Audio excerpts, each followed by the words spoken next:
One of the main reasons that I enjoy doing these videos is because it takes time for me to reflect on how I feel and what I'm feeling and different aspects of the depression and the anxiety that I've talked about. But I guess these feelings I've just never really thought about individually and then put them into words like this. I mean, I've been to many doctors, so I've definitely talked about my feelings before. It's different to go to doctors and talk about generalizations than when you go to individual feelings, such as these videos that go over or qualify. This week, we're going to talk about the feeling of being overwhelmed. I think for me personally, being overwhelmed is a very complicated, interesting feeling because it's the complete opposite of what I just said. Instead of it being simple and direct and understandable, it's complicated, it's confusing, and it's many different feelings. There's feelings of sadness, of anger, of frustration, of everything all kind of wrapped up into one, which I think actually makes the feeling being overwhelmed, which you're overwhelmed with so many feelings. So then it's just a big spiral.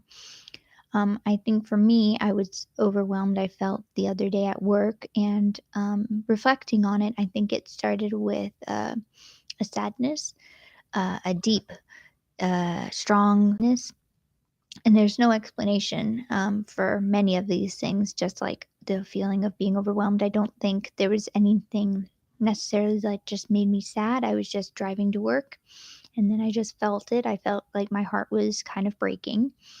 And then I got into work, and because I was sad, I couldn't shake the sadness. I didn't know how to shake it. So then that made me frustrated on top of that.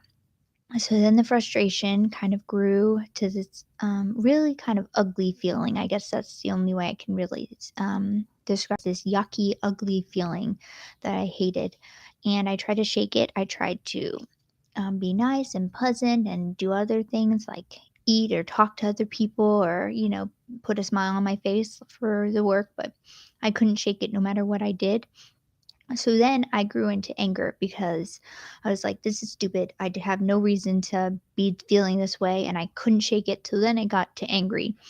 So then anger, I think, for me anyway, I've been told that anger is one of the most powerful feelings. And it's not a true feeling, I guess.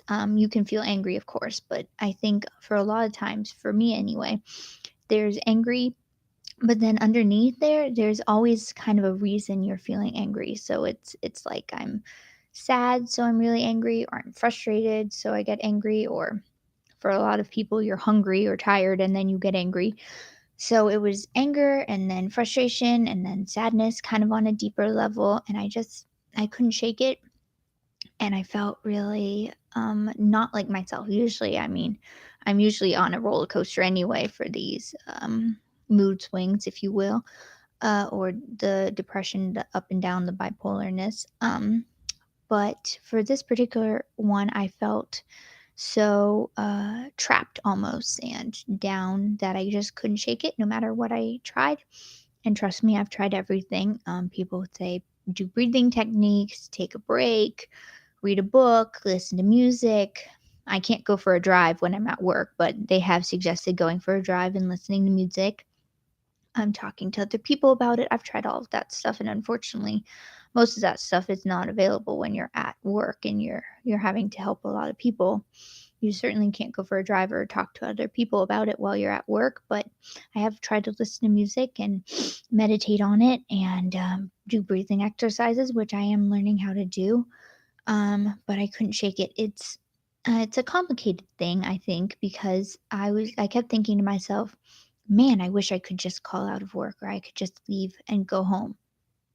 But it's complicated because, just like I said, I think in one of my earlier videos, depression, anxiety is not tangible. It's like feelings like love or faith or hope. You can't see them, but you can feel them. Kind of like I think in A Walk to Remember, at the end, the main guy said that he could feel the love from Jamie because it was kind of like the wind. You could feel it because it was all around him, but he just couldn't see it. I paraphrased a little bit, but it's basically the same thing. So you can't see it. So it's not like an emergency technically because your parents didn't call you and your grandparents didn't die, or your parents weren't in a car accident, or someone wasn't really hurt or something. So you can't physically see it. You can't touch it. You can't understand it. It's not like a broken bone. You're not bleeding physically. However, in the inside, I felt like I was bleeding, like someone cut me kind of in the heart or in the gut, maybe, because I got really anxious and there was a panic attack, and it was kind of a ball of emotions, which made me feel really yucky and overwhelmed. And then I couldn't shake it, and there was no reason for it that I know of.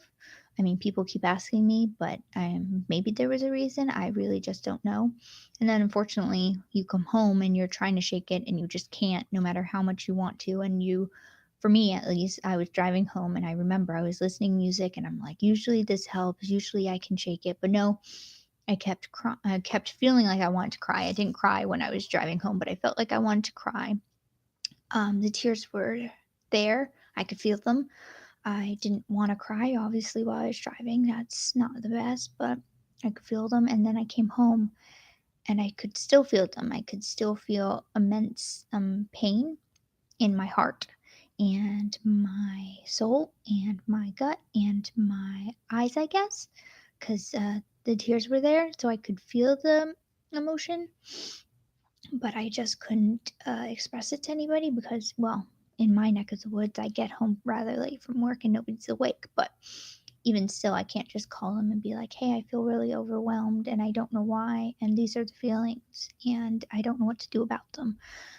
Because unfortunately, a lot of people don't understand what it feels like. A lot of people, I'm sure, has felt overwhelmed at one point in their life. Like if you have to study for 5 tests in a row, or you have a big project at work, or you have to clean the whole house and it's a disaster, or you're secretly a hoarder and you have to clean the whole house. I'm sure you feel very overwhelmed. But, and I'm not 100% sure on this one because I haven't felt just that overwhelmness. But I think for me, at least, when I feel that kind of overwhelmment, I just feel this really strong anxiety. So I get stressed out and I don't want to do it. So then I procrastinate. So it's not really overwhelmness. It's more of like anxiety and stressed out, which I think is separate from being overwhelmed. But for me, overwhelmed, I'm just so overwhelmed with the feelings. And then I get overwhelmed with everyday tasks when I get overwhelmed because then I just don't want to do anything. I just want to sit there and not talk to people and not do work and move really slowly. And I just kind of want to get out of there. Unfortunately, I can't do that because, like I said before, it's not tangible. I can't go up to my boss and be like, hey, can I go home? I feel really overwhelmed with life. And they'd be like, oh, sure, no problem. I'll see you tomorrow. No, I wish that was the case because trust me, I wish I could call in a lot of these times when I'm feeling this way and say, hey, I feel really sick in here and in here and in here. Can I please call out? And they'd be like, sure, no problem. No, they'd be like, bring in a doctor's note or get to work you're faking.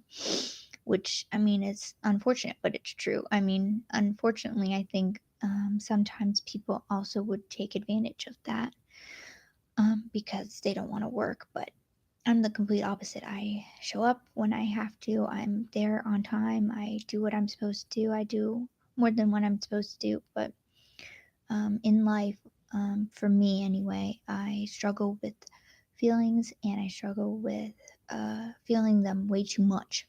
I think I watched an interesting show yesterday where someone couldn't feel, she didn't feel anything really. I guess they were more of like a sociopath, is what they classified her as, because she couldn't feel empathy. She couldn't understand feelings for other people, but she could understand feelings for herself. But I guess I'm the opposite. I feel way too much. I feel really strongly feelings, even when someone else is stressed out or upset or angry. Then I can feel that really hardcore from them, their energy, I suppose. And I also feel the feelings way too much for me. And so I guess that's what makes me feel really overwhelmed sometimes. And I just wish that there was a button that I could just call out and be like, hey, I feel really overwhelmed. Can I have an overwhelmed day? There's sick days. And for me, it makes me feel sick. So I wish I could just have an overwhelmed day. I guess that would make my life a little bit easier to maintain. However, I think I'd also be at home and I'd feel this overwhelmed grossness, and then I wouldn't have to deal with the people at work. I wouldn't have to deal with the people doing whatever they need to do, so I could be at home and be overwhelmed. Um, so I hope this helped a little bit understand what overwhelmed means to me at least. And as always, please be safe. I will see you later.